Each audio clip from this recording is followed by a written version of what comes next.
There is a quiet assumption many people make about canned sardines, that because they are small, oily fish, they are automatically one of the safest choices in the seafood aisle. Compared to tuna, they're lower on the food chain. Compared to fresh fish, they're shelf-stable and convenient. And compared to many processed meats, they seem almost pristine.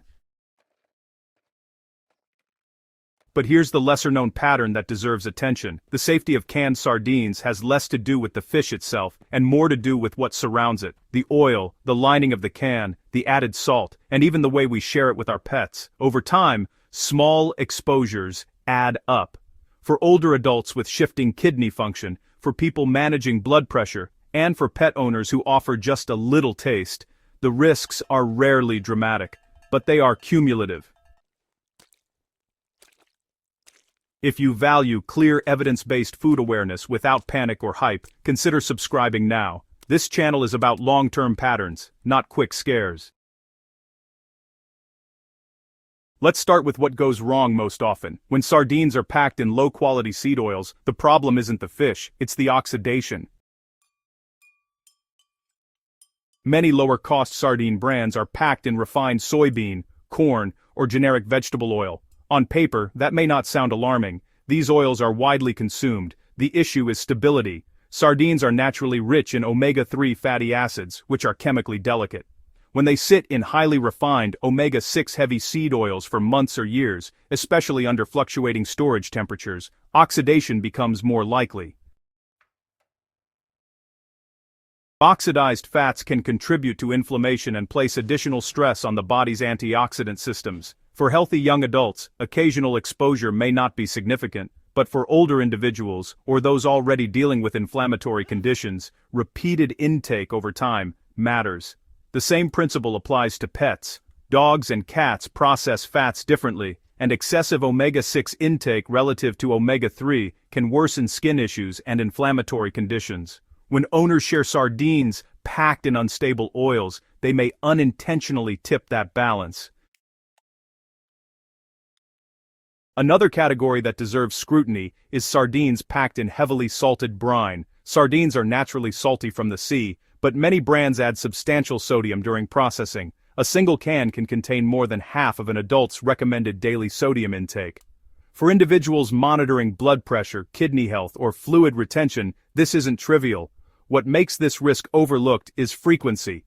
Sardines are often marketed as a healthy snack, and people may eat them several times a week.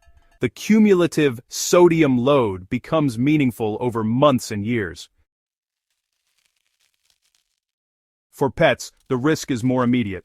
Dogs and especially cats are sensitive to high sodium intake. Symptoms of excess salt in animals may begin subtly increased thirst, lethargy, or digestive upset. Because these signs are nonspecific, owners may not connect them to the sardines they shared earlier in the day.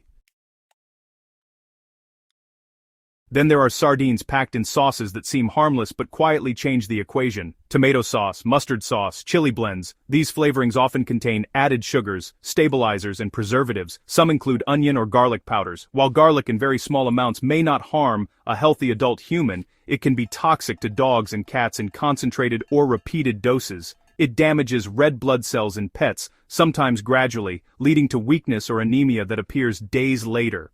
The risk is not that one bite will cause catastrophe. It's that a well-meaning owner makes this a habit, assuming fish equals health. Another overlooked issue is can lining materials. Most modern cans are lined to prevent corrosion. While many manufacturers have reduced or eliminated certain bisphenols, not all packaging is equal. Heat processing during canning can increase the migration of lining compounds into fatty foods. Because sardines are oily, they are more likely to absorb these compounds compared to water-packed foods. Research on bisphenol exposure suggests that low-level, chronic intake may influence hormonal signaling over time.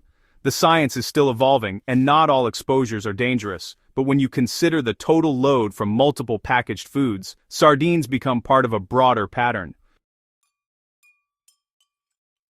So, this brings us to sardines labeled as smoked without really clarifying how they're actually smoked. Traditional smoking, when it's properly controlled, can add flavor while keeping risks pretty minimal. But, some mass-produced smoked fish products might end up with higher levels of polycyclic aromatic hydrocarbons. PAH, especially if the processing isn't well regulated. These compounds form during combustion and can stick to fatty fish. There are regulatory standards in place to limit these substances, but honestly, there's still quite a bit of variability across different brands and regions. For folks who eat smoked products pretty often, it's definitely wise to be selective, rather than just assuming all smoked sardines are created equal.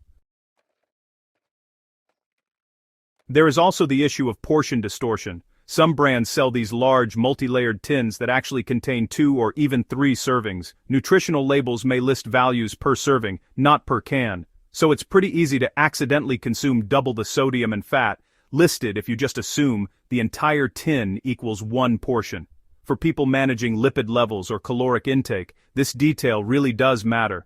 And for pets, giving an entire can, especially to a small dog, can overwhelm their digestive system with fat and salt all at once, which could lead to vomiting or even pancreatitis in animals that are more susceptible. We also need to talk about sardines marketed with vague origin labeling. Not all fisheries follow the same environmental and contaminant monitoring standards. While sardines are generally lower in mercury than larger fish, contamination can actually vary by region. Poorly regulated waters may introduce higher levels of heavy metals or industrial pollutants. The key risk here isn't immediate toxicity, but long-term bioaccumulation.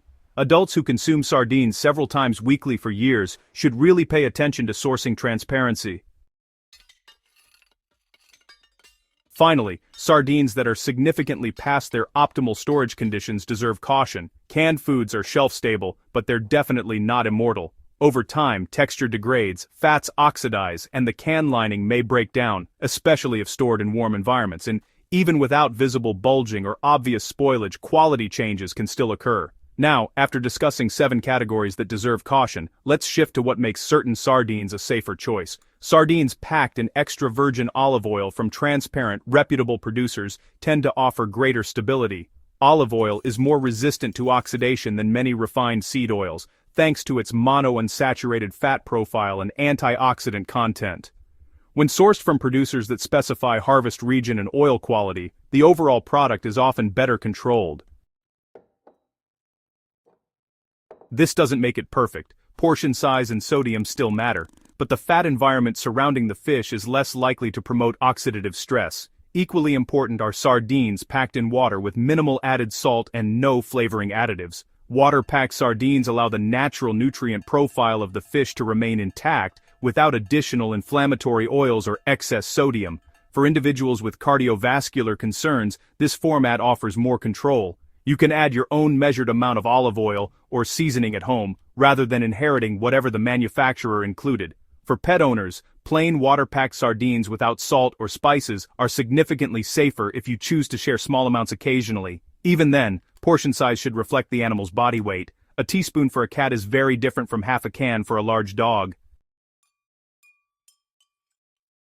Throughout all of this, the larger lesson is not that sardines are dangerous. In fact, they can be a nutrient-dense source of protein, calcium, and omega-3 fatty acids. The issue is context. Food safety is rarely about a single dramatic hazard. It's about patterns. The oil used repeatedly, the sodium consumed weekly, the packaging compounds absorbed slowly, the ingredients shared casually with pets. Age also shifts the equation.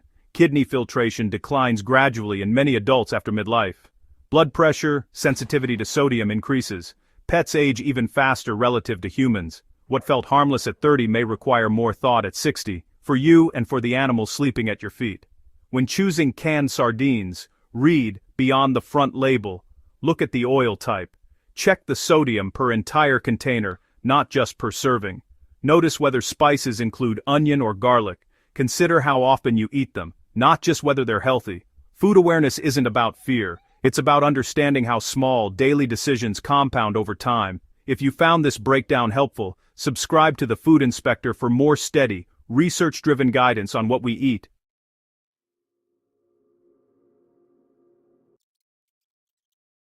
And what we sometimes share with those who depend on us.